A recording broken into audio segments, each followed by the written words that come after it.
जय श्री कृष्ण मित्रों। आज की यह कहानी एक रहस्यमयी और भयावह अनुभव पर आधारित है।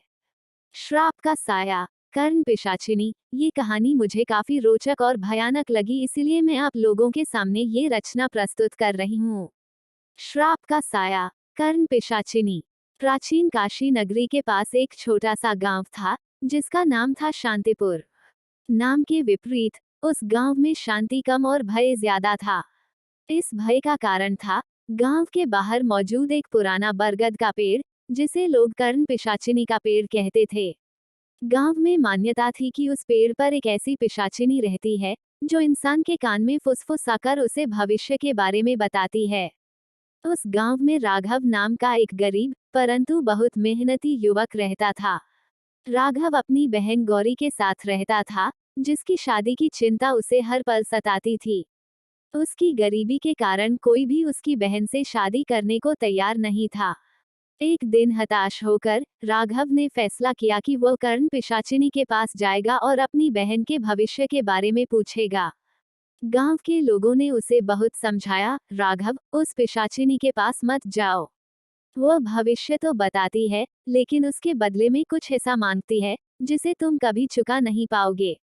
वो तुम्हारी आत्मा को अपने वश में कर लेती है। लेकिन राघव अपनी बहन के लिए कुछ भी करने को तैयार था। एक अमावस्या की काली रात में वो हिम्मत करके उस बरगद के पेड़ के पास गया। जैसे ही वह पेड़ के पास पहुंचा, उसे एक अजीब सी ठंडक महसूस हुई। पेड़ के चारों ओर एक भयानक सन्नाटा था। उसने आंखें बंद की और अपने मन में गौरी का नाम पुकारा। तभी उसे अपने कान में एक फुसफुसाहट सुनाई दी, क्या चाहते हो, युवक? राघव डर गया, लेकिन उसने हिम्मत जुटाकर कहा, मैं अपनी बहन गौरी के भविष्य के बारे में जानना चाहता हूँ। क्या उसकी शादी हो पाएगी?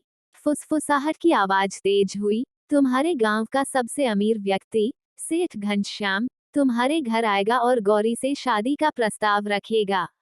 लेकिन याद रखो, मेरे वचन का ये फल तुम्हें तभी मिलेगा जब तुम मेरा एक काम करोगे।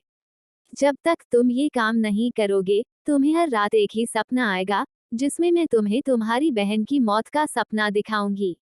राघव ने बिना सोचे समझे हाँ कर दी। पिशाचिनी ने फिर फुसफुसाकर कहा, तुमने मुझे वचन दिया है, अब सुनो। गांव के मंदिर में रखी महादेव की एक प्राचीन मूर्ति है, जो बहुत शक्तिशाली है। वो मूर्ति मेरी आत्मा को मुक्त होने से रोकती है। तुम्हें उस मूर्ति को तोड़ना होगा। राघव का दिल दहल गया।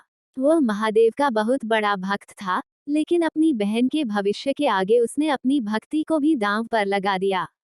वो वहां से लौट आया और जैसा कि पिशाचिनी ने कहा था, अगली सुबह सेठ घनश्याम उसके घर आया और गौरी के लिए शादी का प्रस्ताव रखा।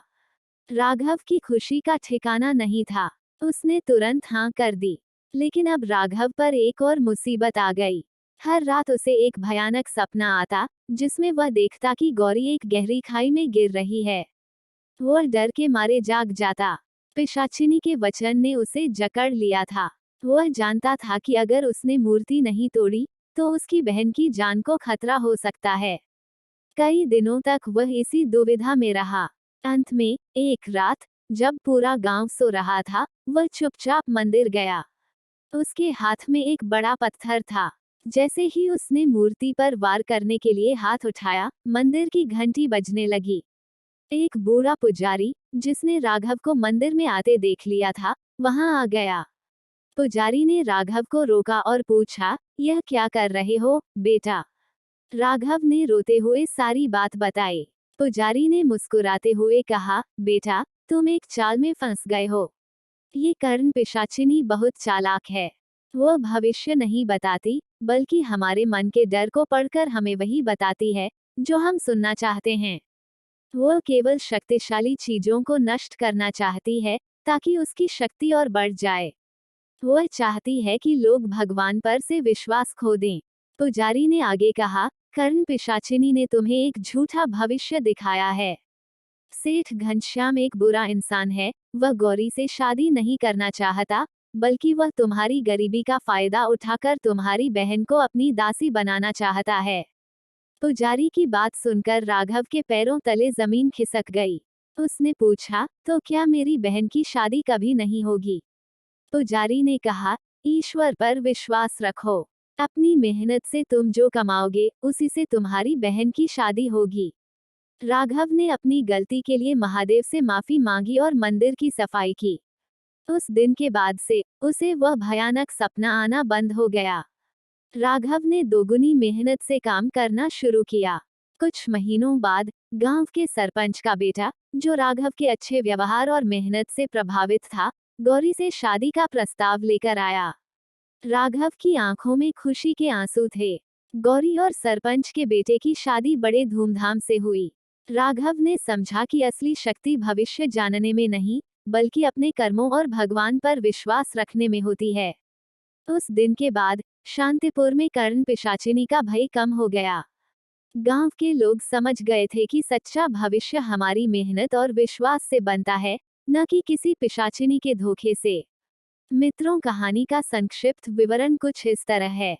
श्राप का साया, कर्ण पिशाची। मित्रों, कहानी में दिखाया गया है कि कैसे राघव धोखे में आकर अपनी भक्ति और विश्वास से दूर हो जाता है, लेकिन अंत में एक बुद्धिमान पुजारी की मदद से वह सच्चाई को समझ पाता है।